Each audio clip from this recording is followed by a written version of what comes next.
Test, test, test.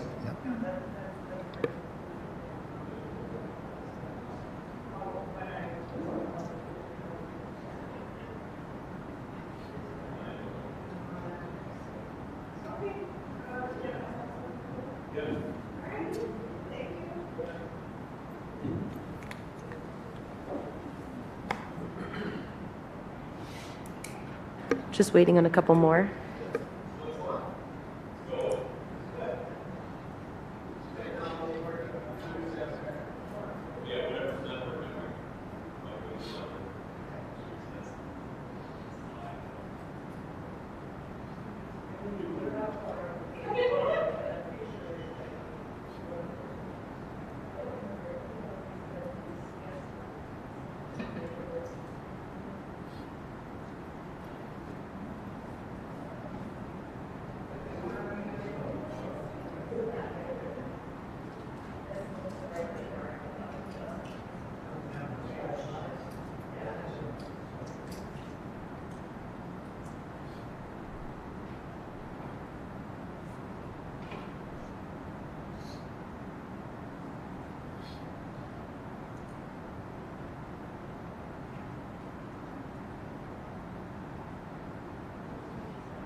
I expect one more, but we can go ahead and get started. We do have quorum. So, yeah. Roll call. I guess just state your name if you are here. Steve Romanelli. Rachel Yondel. Tressa Greshak. Sharon Deaver. Thomas Dewhurst. All right. And I am balancing between the old agenda and this one. It should be pretty much the same. I just want to make sure we're not missing anything. And I'll combine them into the same format for next time so it's easier. So assurance of live streaming, we're good on that? Or as sped as we can be? You can see it? Okay, so Facebook and YouTube should be there, okay. And I would entertain a motion to adopt this agenda. So moved. In a second? Second. Okay.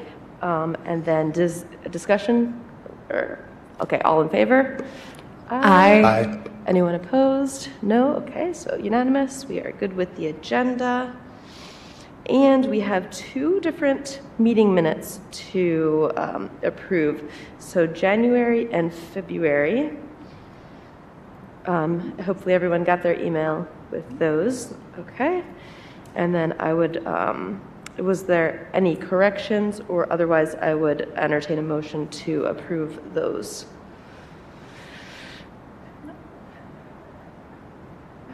Motion to approve? Okay, do I hear a second? Seconded.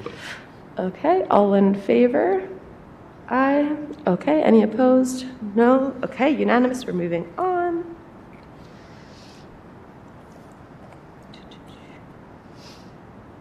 Okay.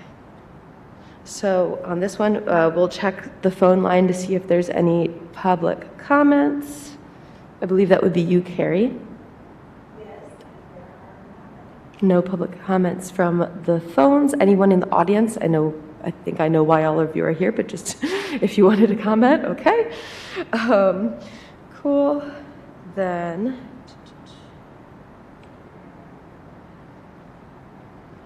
great.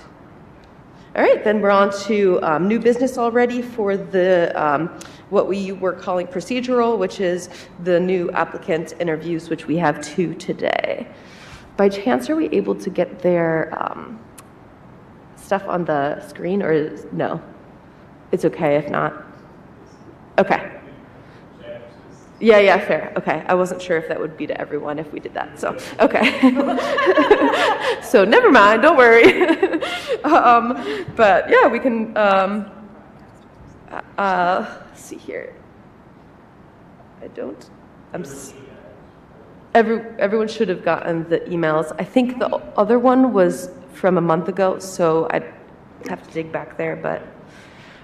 Yeah, I know I had the most recent one. I couldn't find the one from last month. I don't know if I lost the email or what, but. Let's see here.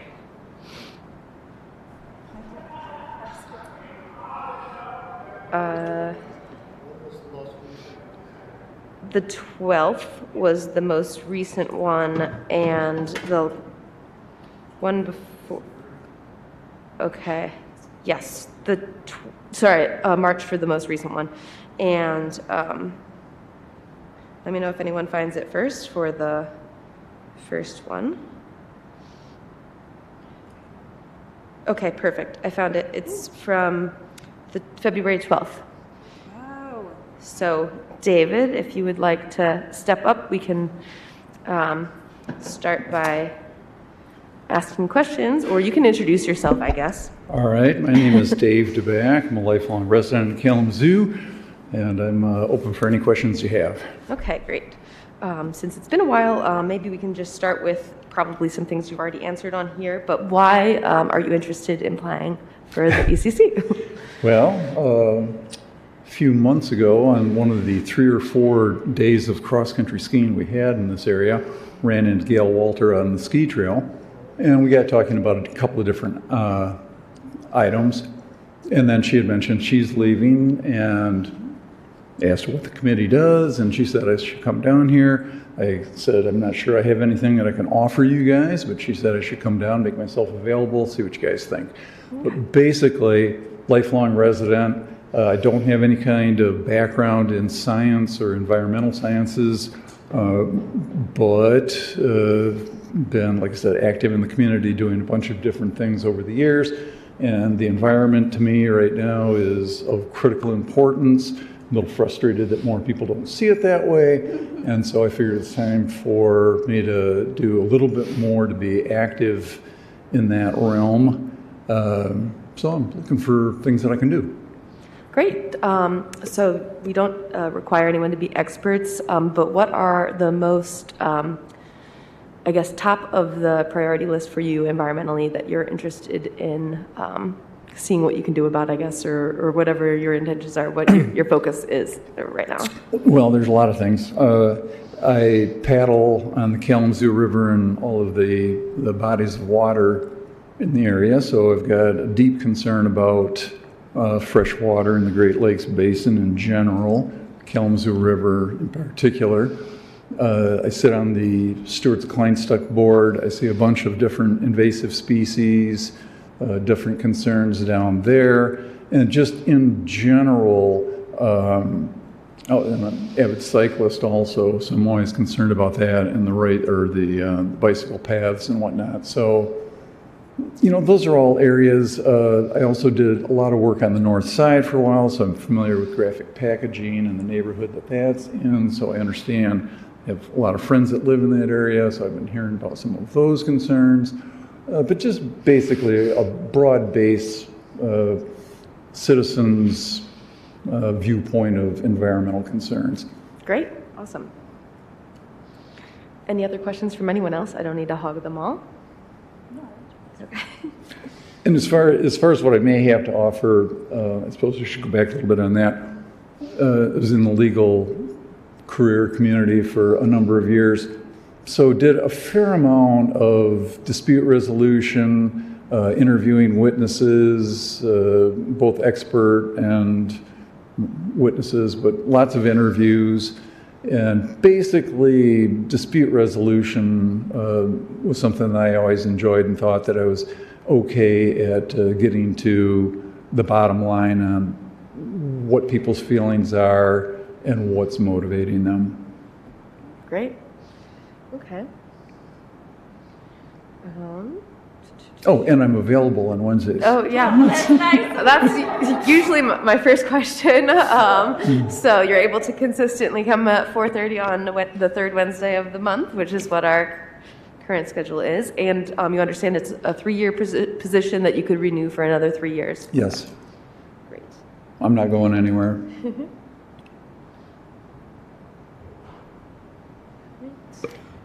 Do you have current concerns in the Kleinstuck Reserve as far as invasive species or invasive insects right now? Not so much of the insects, although I see that the hemlock woolly whatever is north of here now. Invasive species, the deer are an issue in Kleinstuck, no doubt. Those are the biggest concerns right now. I mean, as a board, we've been very aggressive in dealing with the plant invasive species. Have been putting in lots of hours on that and feeling actually pretty good about that. Plus, we just got a decent amount of cash for the planting of native hardwoods in Kleinstuck. But that kind of ties into the deer situation too. So I've been hearing lots of different things in that area. But that's basically where my Stewart's stuff interests lie. I understand. I took a 7-week course with Penn State on planting trees and helping their survival rate. And if you have an overpopulation of deer, those first couple of years are really critical in keeping them from munching everything. Yeah, just coincidentally going to go on a paddle trip in British Columbia this fall, and I did not realize it, but they started introducing deer in the north part of Vancouver Island and some other place up in British Columbia in the 40s. And so they have got a long study now of the impact. So part of my trip out there is going to be dropping in on some site visits for fun.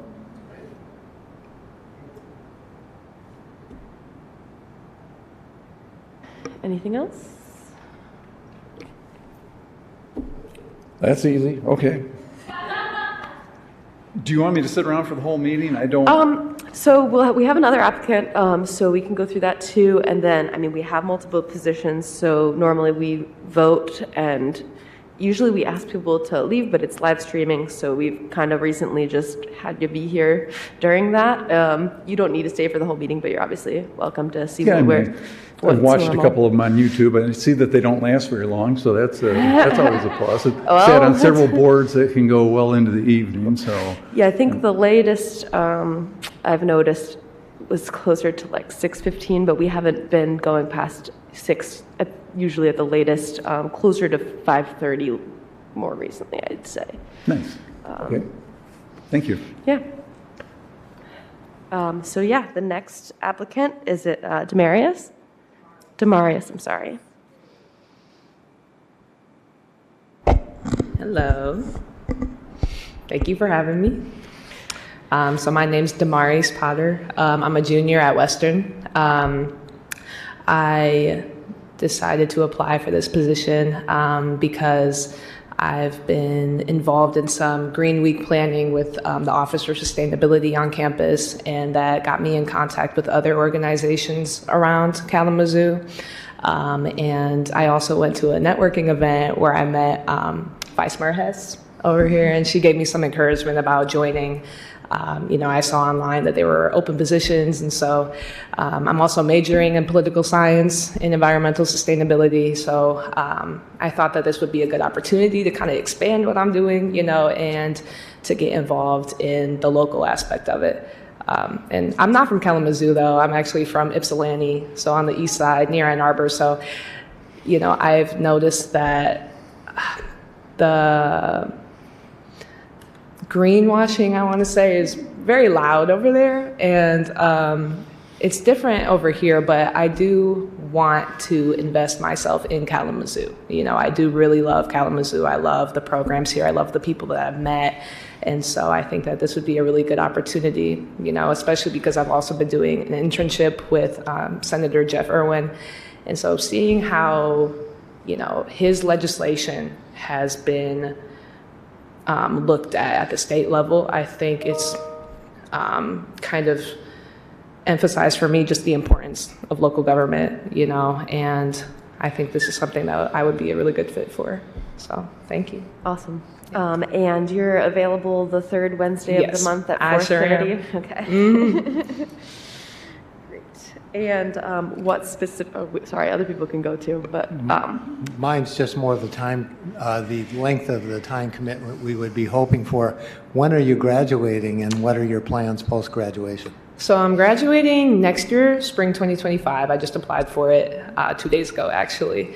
And I do have my housing secured for next year, and I do plan on staying here because I think that the connections I've already made have been really influential for me, and also just I want to have roots in Kalamazoo and get involved in these organizations. So I've been planning on working with KCCC and just getting involved more on campus and learning about that. And I also want to use the people that I've met at the Capitol to kind of get more connections and be able to, I kind of want to start my own community outreach programs or see what I can do on this committee to get more people interested, especially young people. I think people are very, they know an overview of, the climate crisis and stuff like that. But I think seeing somebody who they can relate to would be really helpful. And also I just want to see what are the main concerns that people in Kalamazoo have that I can be a part of.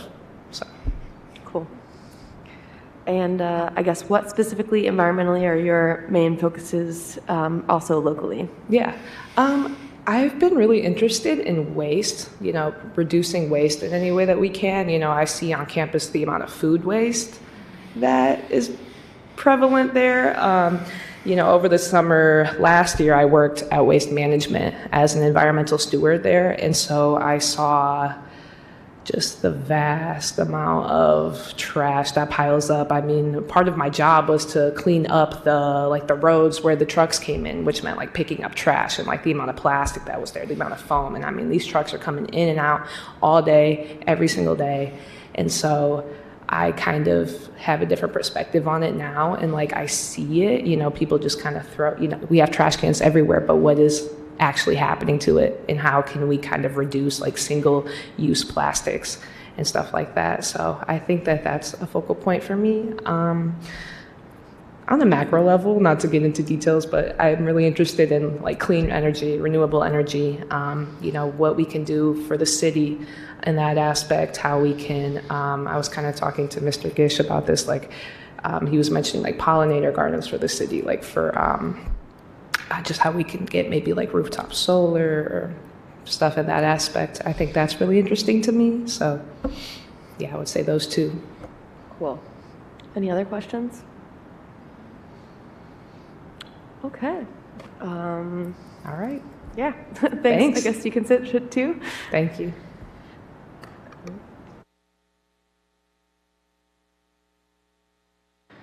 So I guess, do we request a motion, or do I request a motion for approving? Or I can't remember the process for how we officially want to go about this.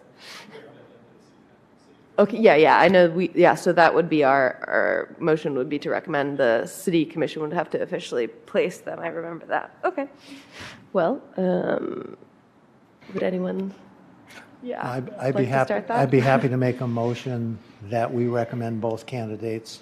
It would be nice to get someone with experience in biking and canoeing and interest in trees, and someone from the student community as well to bring some new energy. So I'm wholeheartedly recommending both.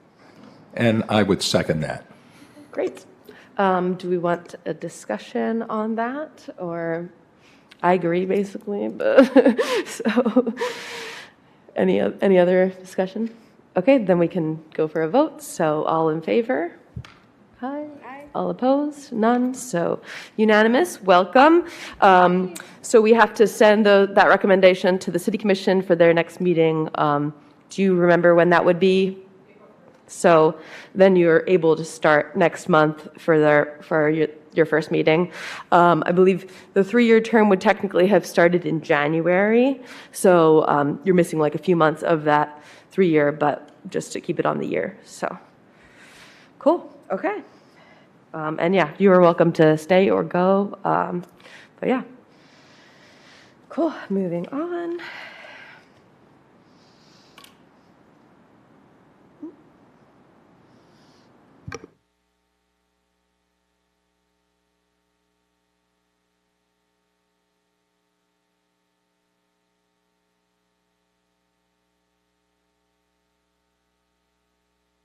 I guess according to this one, we will just go to new business for number 2. So mode shift. We have Dan here, and you sent a presentation. Did you get that? Cool. I didn't get it till right then.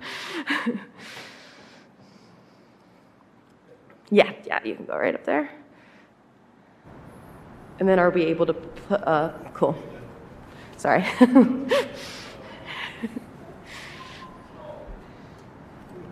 There we go. So are you in control?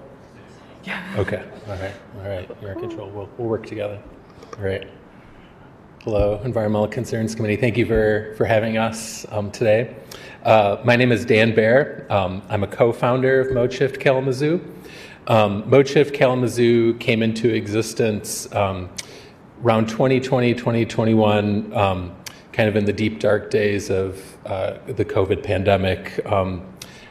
In the social media realm, Dustin Black and I met through social media, and we decided we had similar interest in making Kalamazoo change in this way, and so we brought it out of the internet into the real physical world of humans in Kalamazoo. So ModeShift is a collective of people working to make it easier for walking, biking, and transit to be a first transportation choice for people in Kalamazoo. We host community building social events, and in our work, we partner with local organizations and city staff to help improve the physical landscape of the city. I live in Kalamazoo. I'm a dad. I have a kindergartner.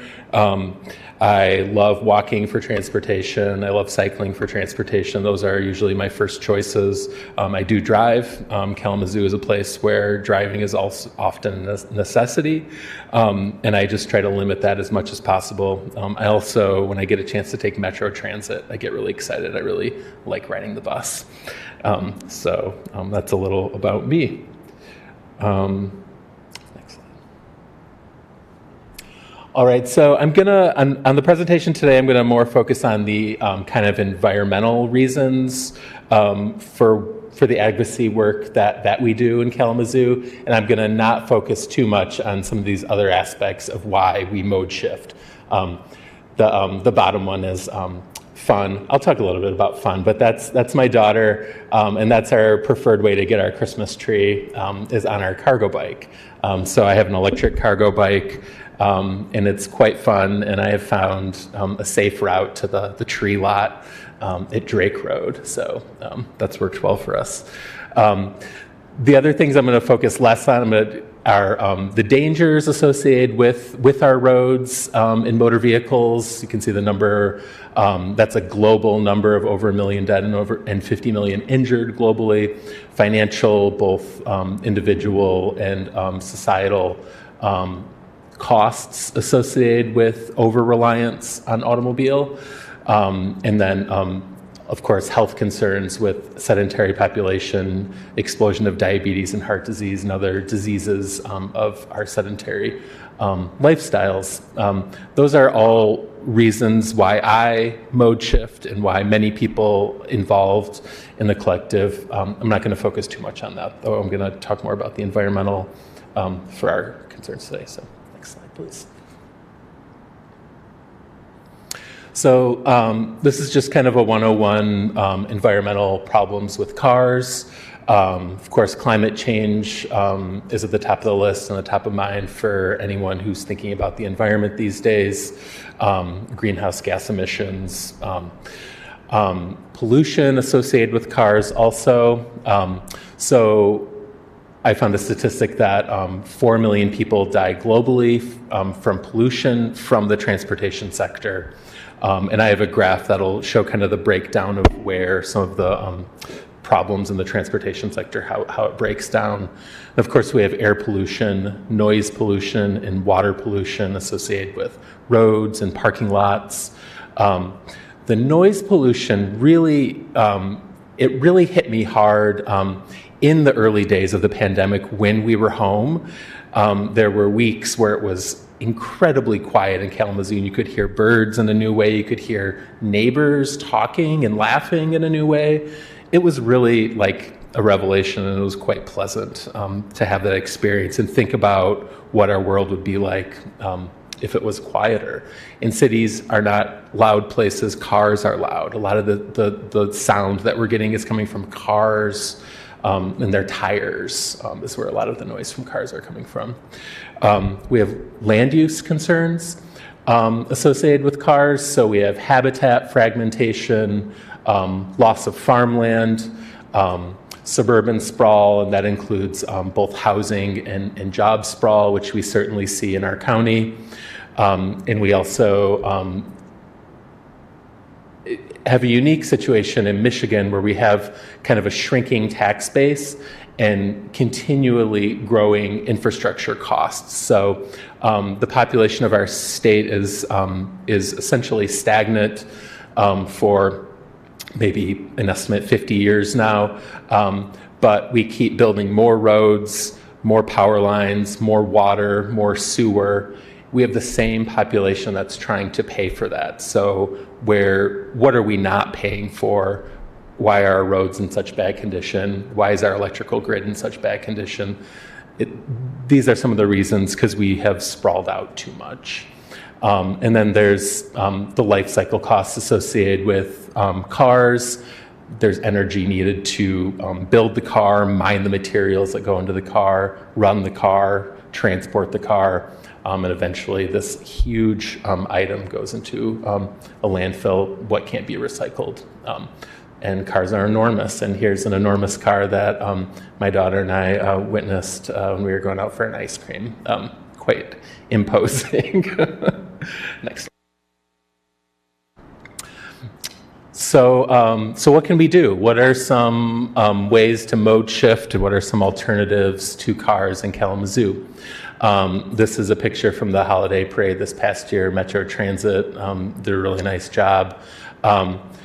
They do a really nice job generally getting people around Kalamazoo. My family moved here from Ann Arbor 9 years ago. We used the bus a lot in Ann Arbor. We weren't sure how well it would work for us here. And it's worked pretty well for us here, especially going from the neighborhood to downtown and back. We haven't used it so much to go out into more of the suburban areas around, and I think it would be more challenging to use the bus and have to do transfers. But for going from the neighborhood to downtown, Metro has worked well for us. They've had some challenges with staffing, and that has affected some of their scheduling. There are some things kind of outside their control, I think, but we especially rely on it in the wintertime, on days when we don't want to ride on our bicycle, if it's especially snowy and icy. Some people in Kalamazoo put studded tires on their bike and bike all winter long, right through the snow. It's not something me and my family enjoy doing, so we'll kind of use the bus more, or we'll use our car more in the winter also, as we need. We still keep one car in our family. School bus, of course, we are lucky to be able to put kids on a school bus. So my family certainly uses a school bus to get our kindergartner there. We bike, my wife and I, it's probably our primary mode of transportation for commuting in Kalamazoo, and also we can do shopping trips and school pickups with the cargo bikes. New in Kalamazoo, we have a car share program, the MDO car share, and they have one car available that I'm aware of in Edison neighborhood. I haven't used it yet. I don't know if anyone has. I'm excited about this because we had a car share when we lived in Ann Arbor, and it's kind of what helped my family get rid of one of our cars and go down to one car. Initially, it kind of made it, having another option made it a little less scary getting rid of one car. And we've just now for 10 years been one car and have gotten accustomed to it. Another thing that has helped us be a car light family in Kalamazoo is that we have family in Kalamazoo. So my in-laws live in Kalamazoo. They have 2 cars. If we need a car, we can borrow a car for them. So do you have family or friends that you can borrow a car from in a pinch? And we do that from time to time.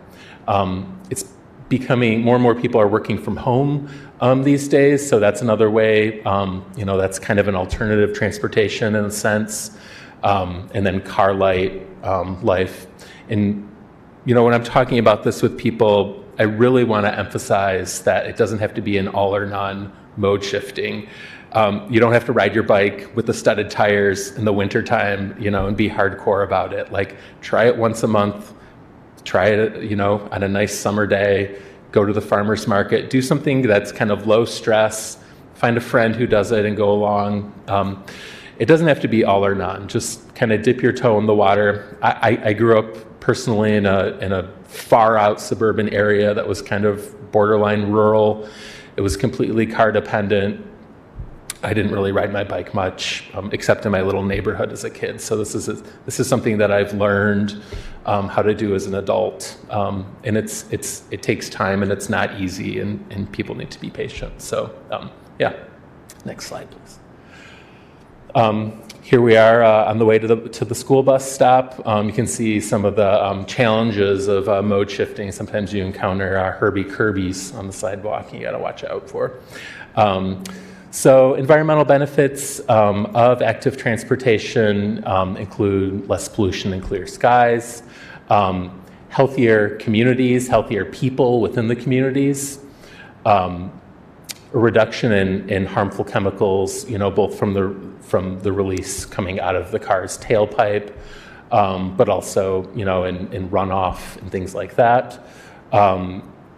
Fewer cars equals fewer roads, and that kind of gets back to that sprawl issue that I was mentioning before, and then less noise pollution also. So the benefits, we can spend a lot of time talking about the benefits and going into detail on the benefits, but these are just some of the main ones that I wanted to highlight today.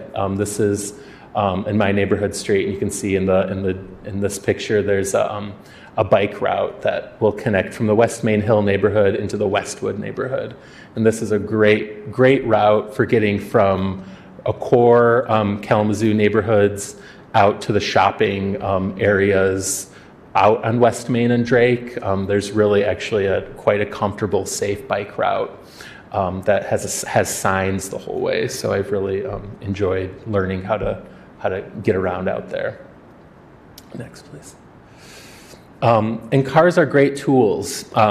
We've gotten to a point where cars have almost become a necessity for living a dignified life in the United States. It's hard to get around without them, and it shouldn't be so hard. But I think we should go back to cars being a tool that is not needed for every single thing that we do in our day. We should have more opportunities to do walking and biking, walkable neighborhoods especially. We would like to see more emphasis on a denser city, in building more in the core of our city. So I would, for mode shifting, fewer cars are good, smaller cars. You can see the juxtaposition between these two cars. This is a picture in Amsterdam. And so a lot of people are driving these very small cars there, but the American influence you can see in the cars, in the BMW next to it, getting wider, bigger, taller, is happening in European cities too, even the ones that are really transit forward, walkable, bikeable. You're still seeing these giant cars kind of moving in. And more shared cars. And I'm really, really pleased to see that we're finally getting some car share going here in Kalamazoo. Next, please. So it's not always easy mode shifting. Here we are going to the Metro Transit stop on West Main. The snow gets plowed into the sidewalk there. So it's hard. And if you're using a walker or a wheelchair, you're not going to really be able to move through that situation. If you're an elderly person who might be extra afraid of falling, that's going to be an intimidating situation. You're going to go in your car because that is not worth the risk. So we toughed it out going to dance class downtown. We made it. We didn't fall. But this is just to highlight that there's an understanding of why more people aren't walking, why more people aren't biking, why more people aren't using the bus. And so we're trying to think about that why, what we can do. So we're trying to build community around this, talk about what works for us, what needs improvement, build partnerships with local agencies and organizations, in city staff and city electeds, and build relationships and figure out these problems. They're solvable problems, and we can work together to solve them. There's my contact info if anyone would like to reach out to me. ModeShift has a presence on Facebook and all the various social medias, so check out that. And thanks for having me here today. Appreciate it. Thank you so much. Yeah. Are there any questions? Or? Yeah, actually, I do. Yeah. I'm kind of curious about your take on, I know it's slowly going with the transition to electric vehicles, but what's your organization's take on hybrids and electric vehicles? Yeah, I think they're a good bridge in the direction. I think it's a very small incremental step in becoming more environmentally friendly, because there's still a huge amount of resources that are going into building those cars, and there's still it's not to veer away from the environmental aspect of it. That's not you still have. I mean, electric cars are often heavier than internal combustion engines, so it's more dangerous for people on bikes, potentially more dangerous for people walking, and those vehicles are still really big. So I think different people might have different takes within ModeShift. I have a concern with the size of our vehicles generally, and it's a tricky situation because we're almost in a vehicle arms race right now, because vehicles keep getting bigger, and you want to be safe in your vehicle when you're going out, so you want to have a bigger vehicle. And so I don't know where this ends, you're seeing some ridiculously large vehicles right now. So yeah, I think of as EVs as an incremental step in the right direction. You're getting rid of that tailpipe emission. That's good, but I still think the emphasis needs to be on walkable, bikeable transit. I think those are the ways we're really going to get around in the future. There's also kind of the equity issue. Cars are getting very expensive, and electric vehicles are getting very expensive. They're very high tech, and so poor people are increasingly unable to afford vehicles. So yeah, I think that's another issue too. Yeah. I'll add just a tiny bit to that. I guess this way I see it is a lot of the shift of funds and focus has been from individual car use of gasoline dependent to individual car use of EVs, and it's ultimately helping the auto industry and not helping as many people as public transportation improvements would.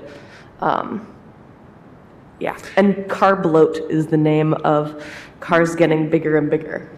That's it's good to have a word to it, I think so. Yeah, I think a lot of Americans, and especially a lot of kind of middle class and professional Americans, haven't experienced public transportation and haven't experienced good quality public transportation and seen what a properly invested public transportation system like can be, and it can be really, really good if it's properly invested in.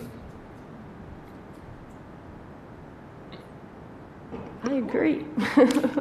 Thank you so much Sure, for coming. yeah. I thought more people should hear about mode shift and the stuff you guys are doing in the community level for this. So, Yeah. thank you. Thanks for having us. Okay, so now we're going to go to unfinished business. And that includes talking about the Kalamazoo River. David is not here. Did anyone else have anything added to add to that? Yeah, there's cleanup that the city's partnering in. Is that what you're pulling up? The city's partnering in a cleanup on the 20th Saturday of April, 11 a.m. to 3 p.m., Mayor's Riverfront Park headquarters. So a lot of different organizations are partnered in that. So they're really hoping for a good turnout. Hopefully we can get a lot of community together for that. So that's the only thing I knew of as well, besides might have some river comments in the water quality area. But yeah. And then did you get, moving on to the waste updates snapshot, did you get that email from Chris? I was working through to lunch to be able to come here, so I didn't get that until right now. Yeah, it was just sent to us. Yeah, so this is just to present that, if we can get that up in a minute here. Oh, cool. Cool. So here's the at a glance. Y'all in the audience can see it up there, and then we can see it down here. Also, the next EPS and electronics recycling. Do you know if that includes, I had to ask this question now, I can't remember, if it includes the shredding as well? I can maybe figure that out soon here. But anyway, that's the same time, or at least overlaps with the cleanup, which is also at Mayor's Riverfront Park. So if you're going to go to the cleanup, bring your extra EPS that you have around and electronic recycling for that.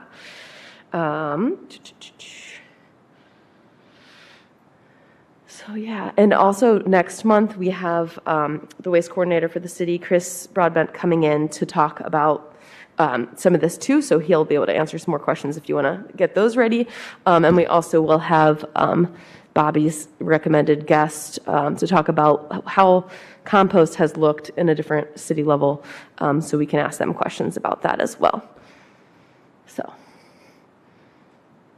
So new members that are interested in waste also can have some questions ready to go. Great. So yeah, we don't need to read all of those details. You saw it. And then, do you have a sustainability plan update for us? Yeah, various projects going on. You might see an article in MLive today about charging stations for city use. So the city's purchasing 2 electric pickups and going to install some charging stations around. That was just approved yesterday by the city commission. So it's the big news. Other than that, grants. I believe we talked previously about a My Healthy Climate Corps. So we were one of 30 cities in Michigan to host the inaugural My Healthy Climate Fellowship. That individual you know as Alexa, who was my intern. She started on Monday, so she's moving in this new position, so that new position will be focused on electrification, decarbonization, and energy efficiency in the built environment. So Alexa will become an expert in the Inflation Reduction Act and help folks in neighborhoods try to electrify, save some money, and cut down on their greenhouse gas use. It's the big news for this month. Hey, Justin, just a real quick question. Do you know where those charging stations will be installed? I mean, it's not a do or die that I know right now. I'm just curious. I know some, but Vice Mayor Hess might know more. Hi. Two of them are going to be installed at the headquarters or at police headquarters on Crosstown Parkway. One, I believe, is on, I think it's what was it, 260K that we, 260,000 that we approved. One is for the Harrison Street, a fast charger for their vehicles there, and one is going to be on Stockbridge. So this is the beginning of moving toward full electrification of the fleet. So we're excited about that. Yeah, I have a few more things for you if you want, but have Justin finish. Just a question about the pickup trucks. How will they be used? As a direct replacement, or? I believe they're a direct replacement, and are they granted? They're a grant. Didn't Ford give them to us? There's grant money involved, from my understanding, yeah. Yeah. But yeah, they will replace. They'll replace gas trucks. Vehicles. So hopefully we'll have a net decrease in our emissions. Justin, you know what kind of pickup trucks? I have to look up the article. They're not. No, they're Chevys. Because I was saying F-150 all day, and I read the article. Yeah. Yeah, I believe the Chevys. I don't know what type. Do you know where the grant was from for that by chance? No, this is a public service grant. I wasn't involved. Fair. Did you want to do your additional? Did you have something additional you said, or it sounded? If you're done.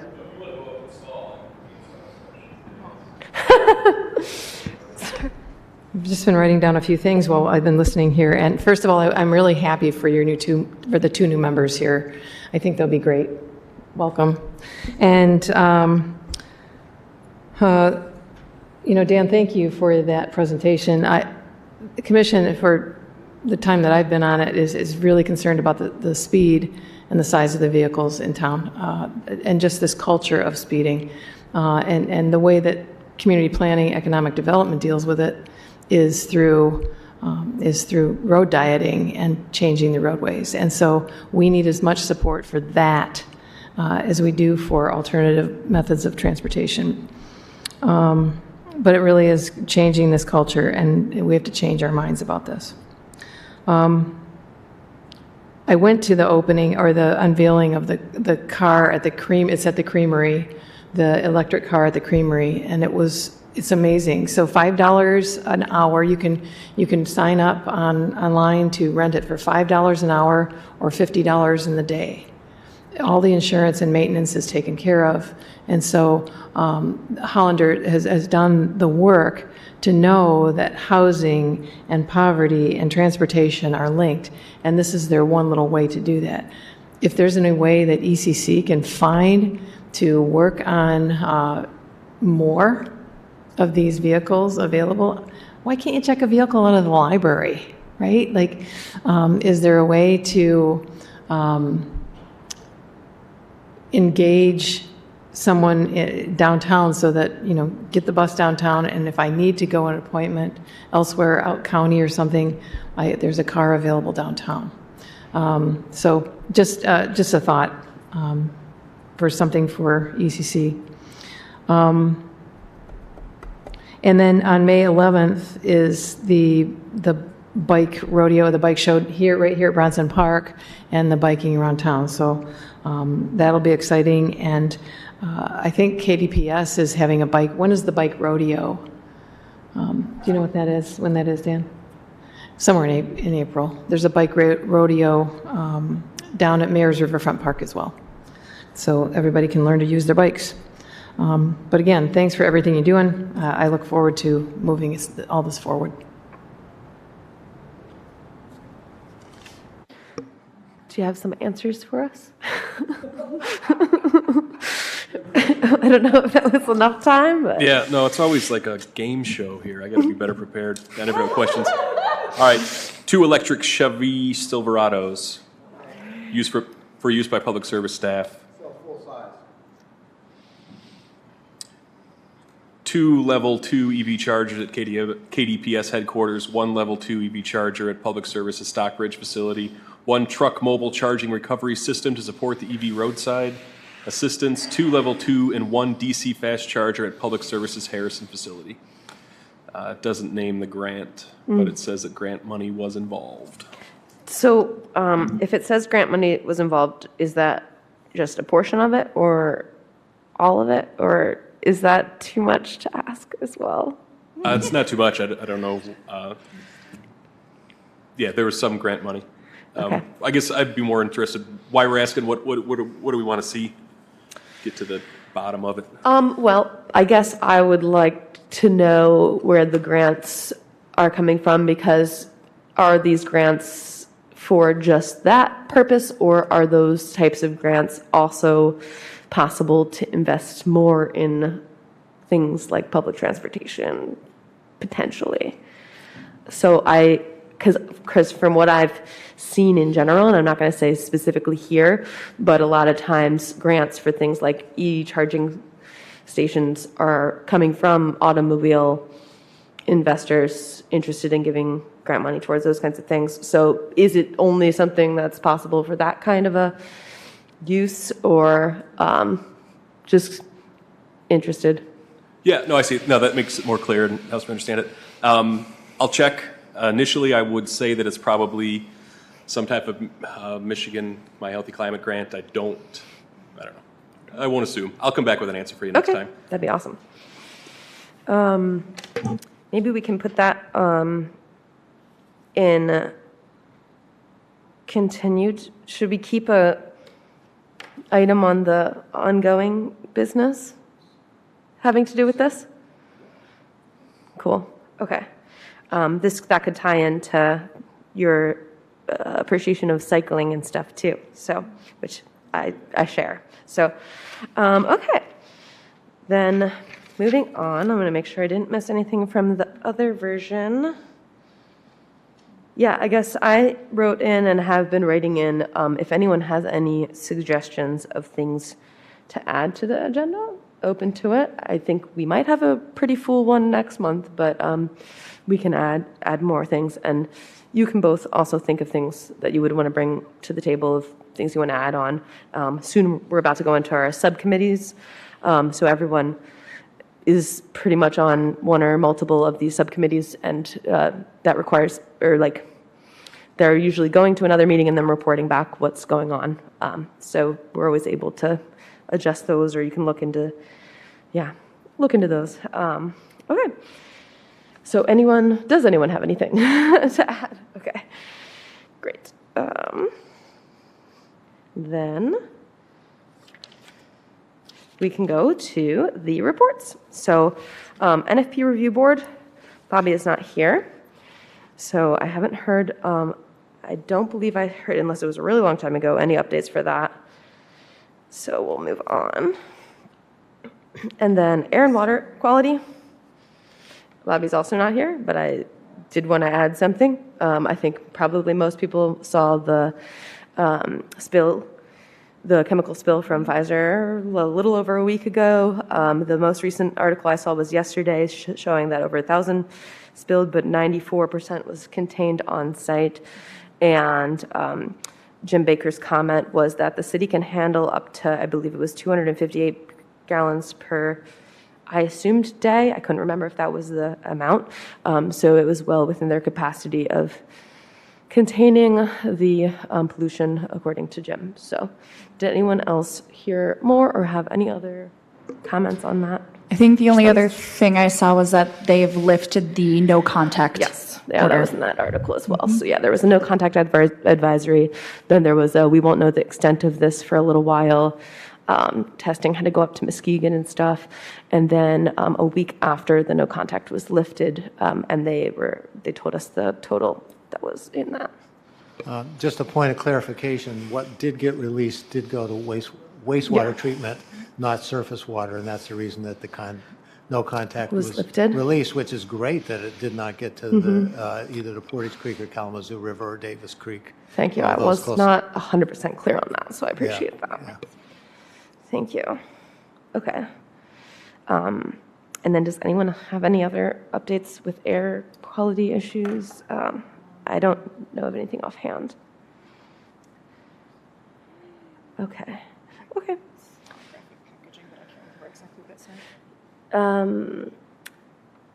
Yeah. Yeah. Did anyone else see the news about the graphic packaging?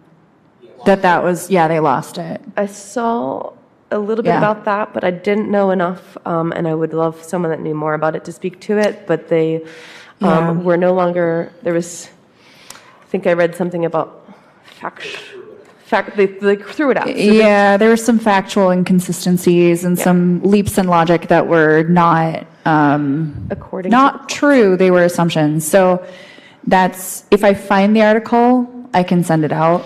Yeah. So one note to that is, I don't know the specifics, so I don't know if this is with that, but when we had people come to the ECC previously talking about this and talking about lawsuits in these types of cases, it's very, very hard to prove specific burden of proof of the correlation connection to causation correlation. So, so it was thrown out. And I don't know more than that, so I was really hoping someone else would be able to speak to it more.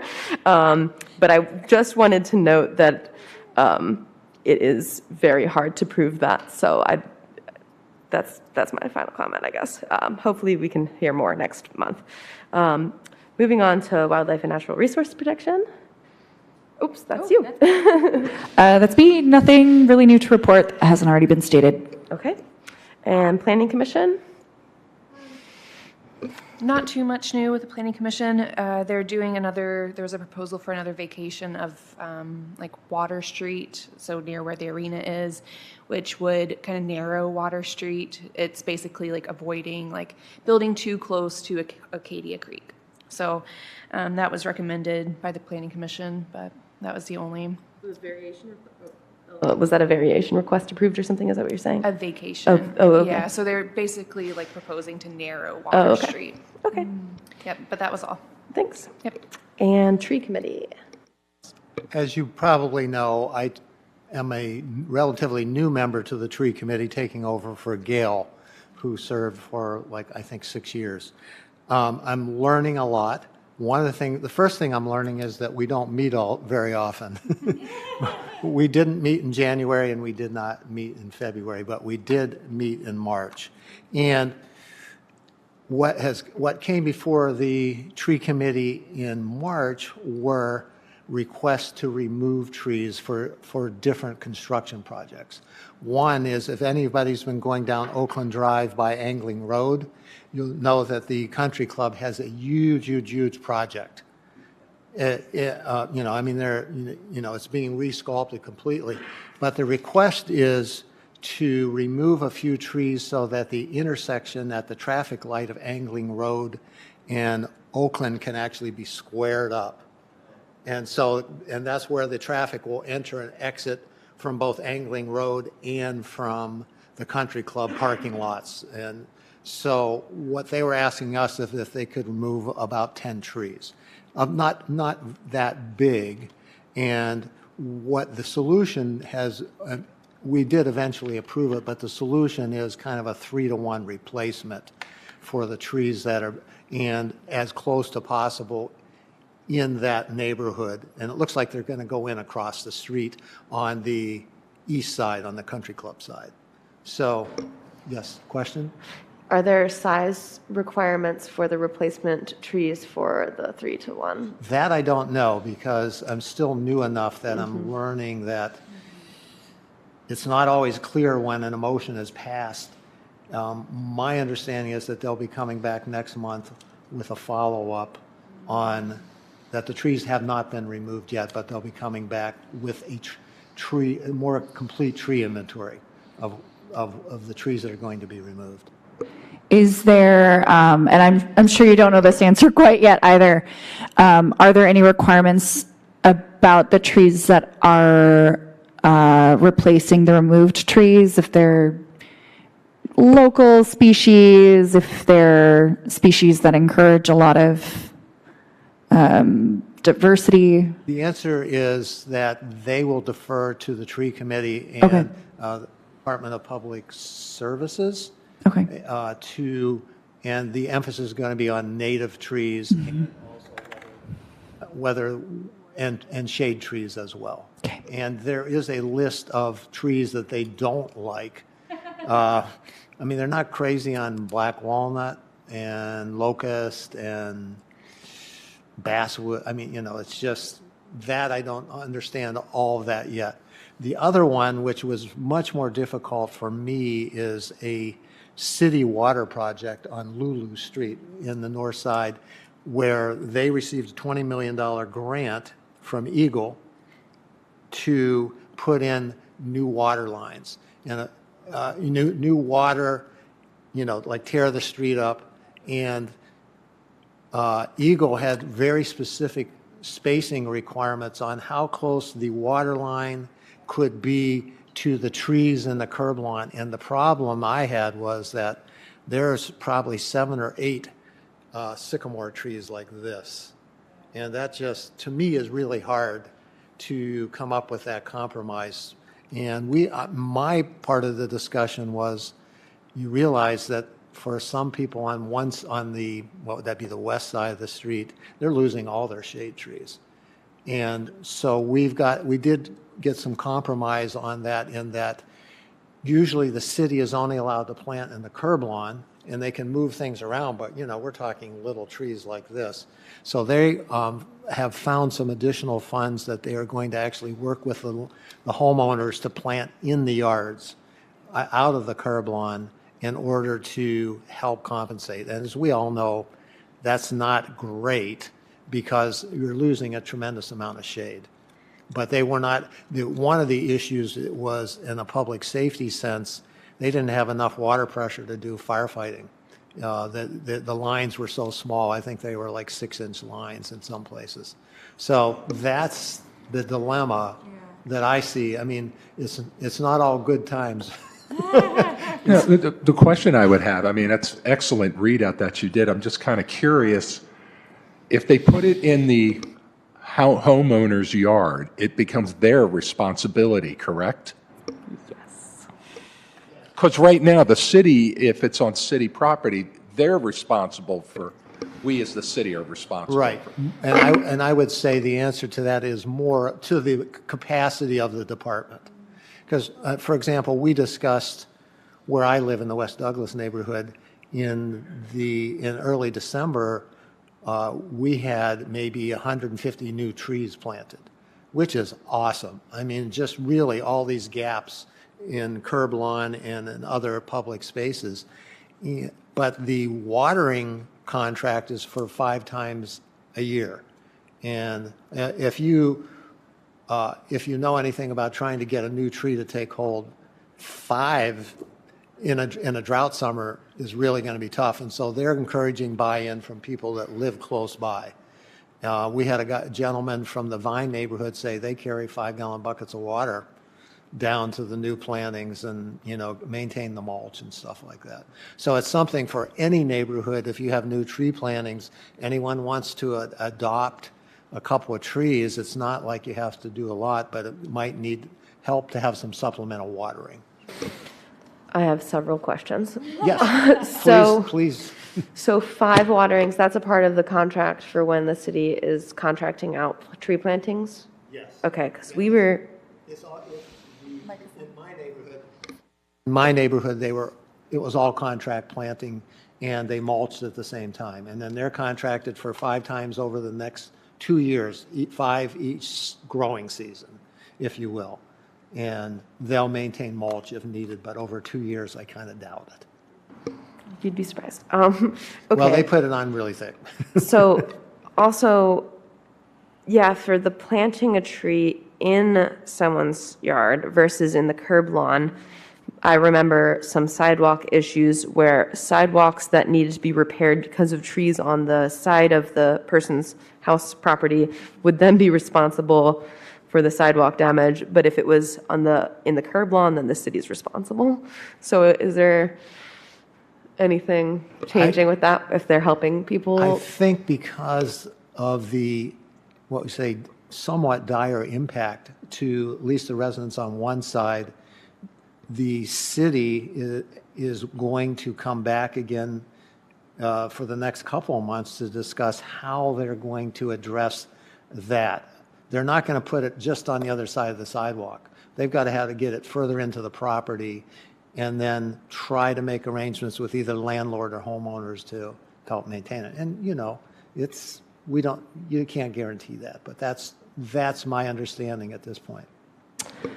The third thing I wanted to mention is on the very much of the positive side, I introduced to the tree committee the organization known as the Urban Wood Network. Since the city has adopted a ban on burning trees that are taken down and harvested, it's a good time to talk about alternatives. And the idea behind the Urban Wood Network is to work with arborists, tree trimmers, sawmills, woodworkers to harvest wood and actually have it be used. And like, for example, on Lulu Street, I bet there was some awesome logs that probably didn't get it. But it's something that the tree committee wants to pursue. It would require the city to commit to being a member and paying membership, which I don't think is a big deal, but it's a time commitment. And because I brought it up, I am now responsible for trying to make contact with either the Grand Rapids or Ann Arbor or Detroit folks and have them come and talk to us. Because once you hear from other groups, how did you do it? How many buy-ins do you have? I'm hoping that we could do that. And Gail Walter was like 100% behind this. She said her husband's a woodworker, and they love to get some of the city their hands on the city wood if they could. So, in the interest of saving trees, I did print one of these which basically is just their website, and you'll see in one of the. It's really hard to print a whole website and get it correct, but you'll get to see the membership in the last page. And if anybody in the audience would like to see the other one, I'd be happy to send that down.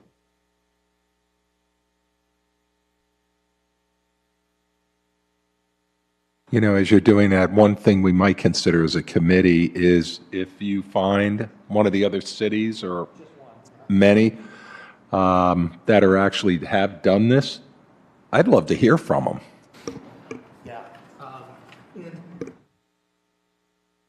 I did a little research today.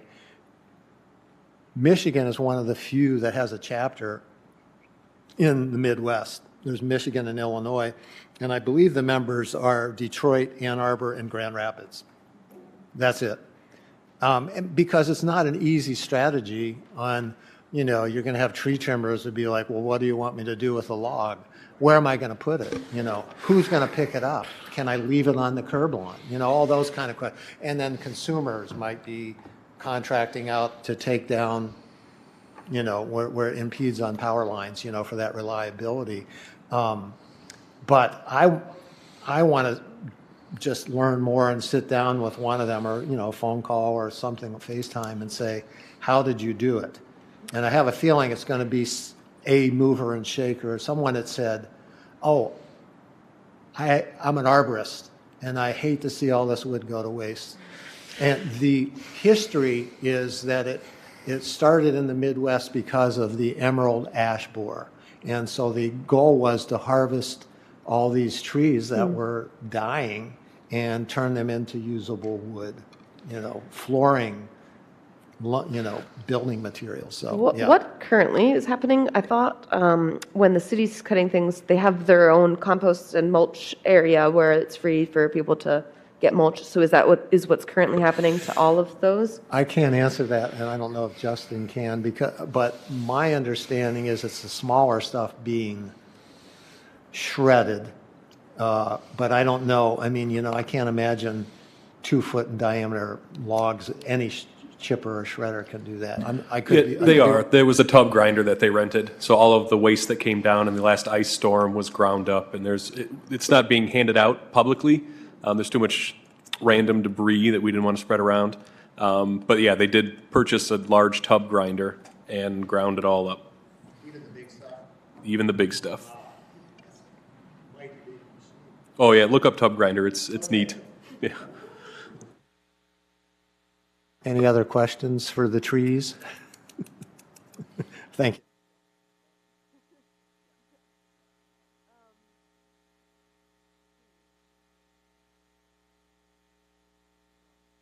Yes. Okay. Other thing that I wanted to ask, you said you were taking that class. Is that over? And what can you tell us from what you learned? Yes, it's over. It was mainly over the winter. It was like once a week through Penn State Extension and, USDA and just a number of organizations.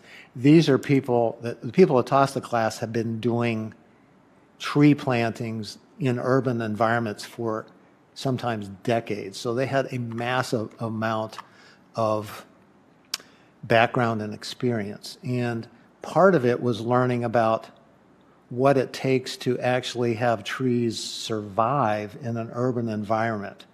And it depends on whether you're talking about a neighborhood or like a downtown. And they showed lots of examples of what works and lots of examples that don't work. And then a couple of weeks of the training were about how do you organize tree planting in your in your neighborhood. Not so much where you got the funding, but what it takes to be a viable organization.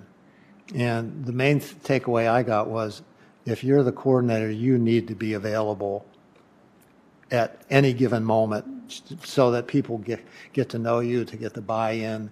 And then you just have to have really good organizational skills in order to bring people together, make sure you have porta potties and water, and if you're planting in people's curb lawns, that you have gone to their house ahead of time to give them a chance to select the trees. It's not like you think of it and then 2 weeks later you're doing it. You are a half a year out at least, once you know you have your funding in order to get an event organized and get people to buy in and know that you have enough volunteers and all that. I mean, it's like anybody that's like bringing the circus to town. You've got to really have all your pieces together.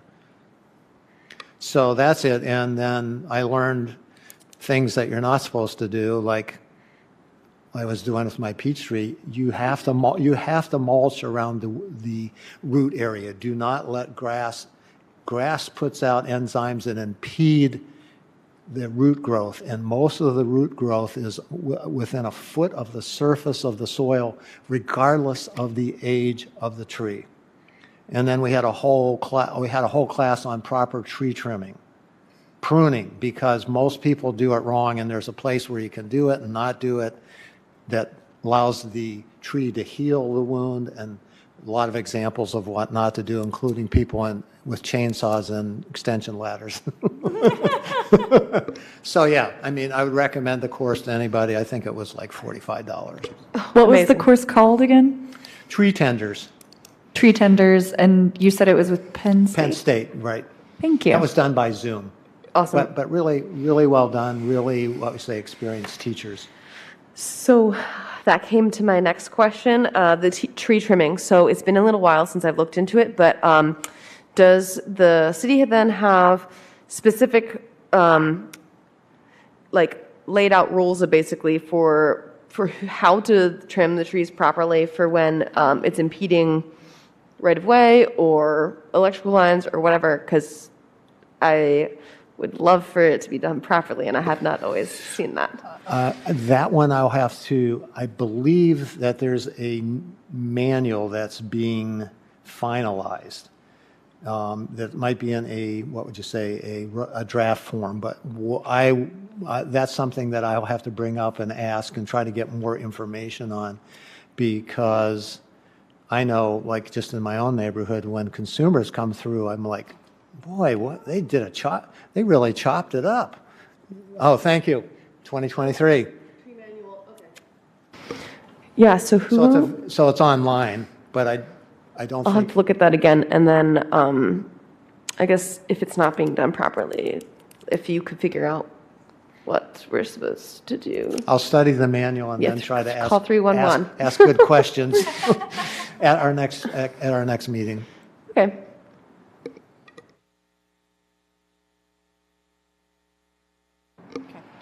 Calling 311 is always an option if you're in the city, but yeah, thanks. Okay, so moving on, Salmon Lake Policy Management Council. It was a short meeting this last month. Just talked more about the ongoing water quality project and decided to send the letter about recommending not, I guess I don't want to say it wrong. So anyway, we had a recommendation about the zoning proposal, and even though the application's been withdrawn, we decided to still send that out there because we still felt that that was important. And then also, they are getting closer to finding someone to manage the land management plan that was finalized last year. So just to make sure that all of the pieces happen as the plan shows. So that's hopefully going to be wrapping up the next couple months, but that's all I got there. Parks and Rec, Rob did mention he wasn't going to make it tonight. I will just double check to see if he had any notes here.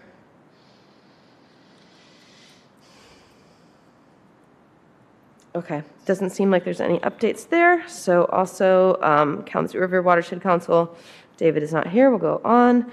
And then Wellhead tentatively next time in May. And David is not here. So the one thing that we have on the other one is any more phone comments. We usually try to do at the end as well. No one's on the line, okay. And then final comments from anyone else here. Just a brief comment. You can dial 311 in the city or outside the city, 269-337-8000, and you'll get the same people.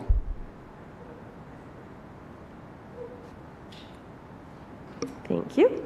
Okay, any other final closing comments from anyone? Okay, then we can adjourn at 5:44.